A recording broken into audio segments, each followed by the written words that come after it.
Because the way that we were learning on how to tap into flow state was actually through doing a fire walk. And when you hear fire walk, you're like, what does that mean? You're walking on fire? And when I say that, that's actually exactly what I mean. In this episode, I'm going to talk about how you can tap into flow state.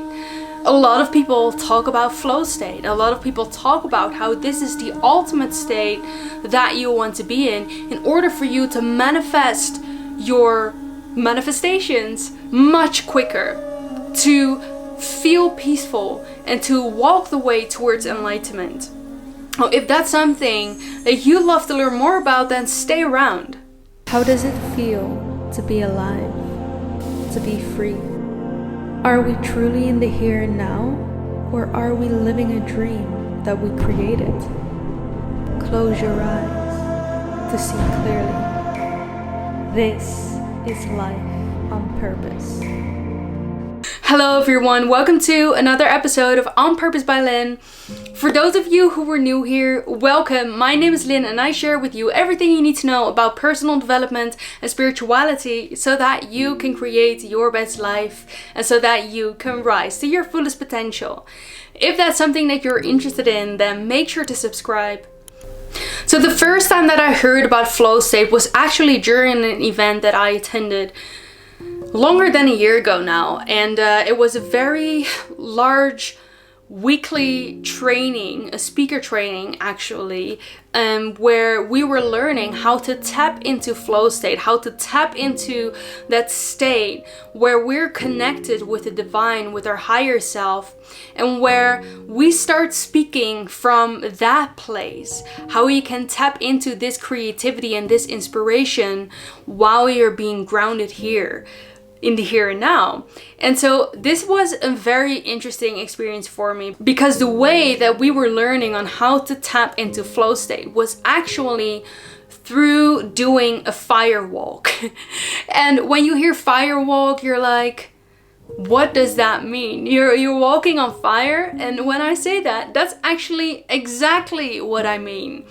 What we were doing was at the end of the day, after this crazy training and these 21-hour days, we went to this institute that was preparing this fire walk for us, and where we were able to walk on fire for, I believe, 45 minutes to an hour.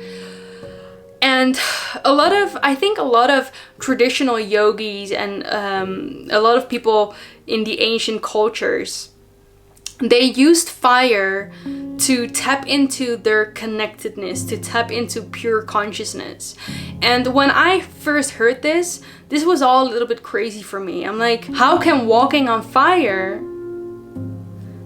help us to tap into flow state? And what this actually was, or is what you do, you have to come to a point where you get to oneness. You have to become one with the elements around you. You have to make sure that your energy is bigger, because when you expand your energy, it means that you are more protected to what is happening outside of you. This is what we learn in energy healing as well.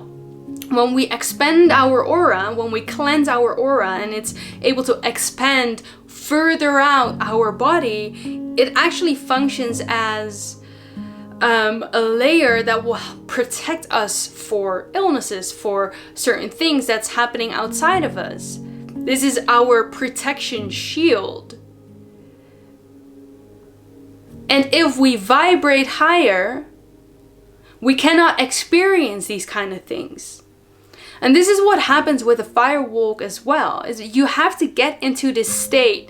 I'm not sure if it's like a trance-like state. I'm not sure if it's like a state where you actually get into different brain waves of your brain. I think it works like this because that makes sense. It makes sense that usually when you're in meditation, you want to make sure that you change the brain waves in your mind, because when you access theta or delta, I believe delta is like when you're sleeping, but if you are able to go into deeper states of consciousness, like first beta, alpha, theta, that's where people get these mystical experiences. That's where people start releasing DMT, and they get these out-of-body experiences, and they can do all of that. And that's what we essentially had to do. We had to regulate our mind, open up our minds, and be fully present in this moment, raise our vibration, and become comfortable with this fire.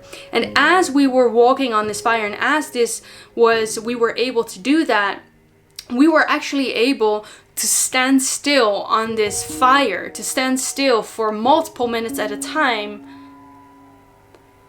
and not having any blisters. And I know this is going to sound crazy, but this is my actual experience, and it was crazy. The day after, I remember that what I had experienced didn't happen, because it was too crazy for the mind to logically explain how this works.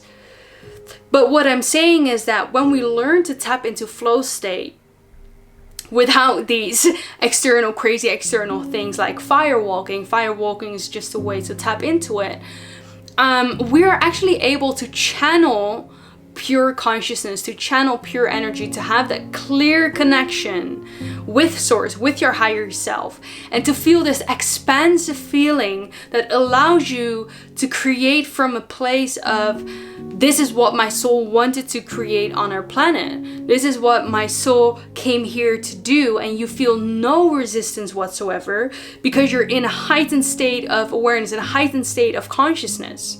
You know, there are so many different ways of how to tap into flow state. I feel like when you might recognize this, when you're in this creative flow, when you're just creating something, especially when you were younger, you probably know this, when you're fantasizing or you're playing, you tap into a state where things just flow effortlessly. You're not thinking about it, it just happens. You're not thinking about how you should draw a certain thing. You're just drawing. You're just doing things that you feel intuitively is right. Most of the time, this is how it works. And so whenever we want to tap into flow state, what I feel is that we need to first raise our vibrations, and there are tons of ways to raise our vibrations. If you've been watching my videos, you know how to do this.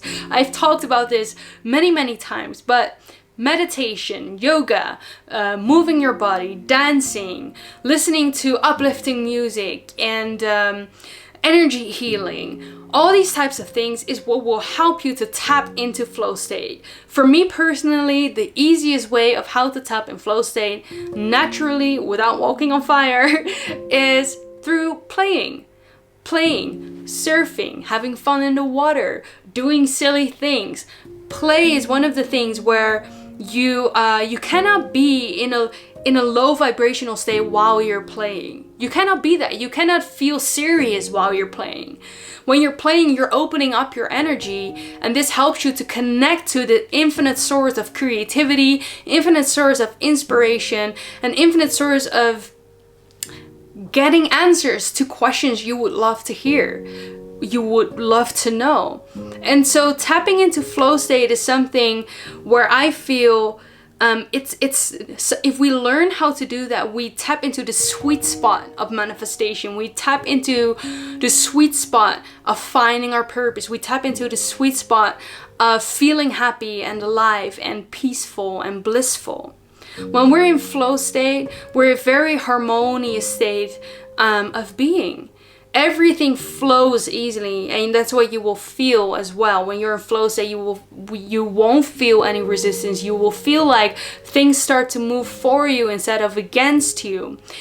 And so this was a little bit of how you can tap into flow state and what flow state exactly is. Let me know in the comments if there were any aha moments, if there's anything that helps you to get into flow state, that helps you to get into that infinite source of creativity and inspiration and all the good feelings. I'm very curious to hear from you.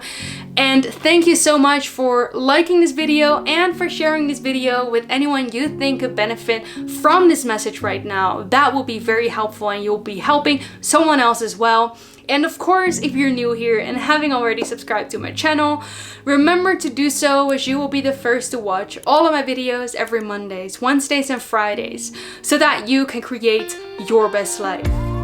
Remember, we have such an exciting future to look forward to, even if it doesn't seem like it right now.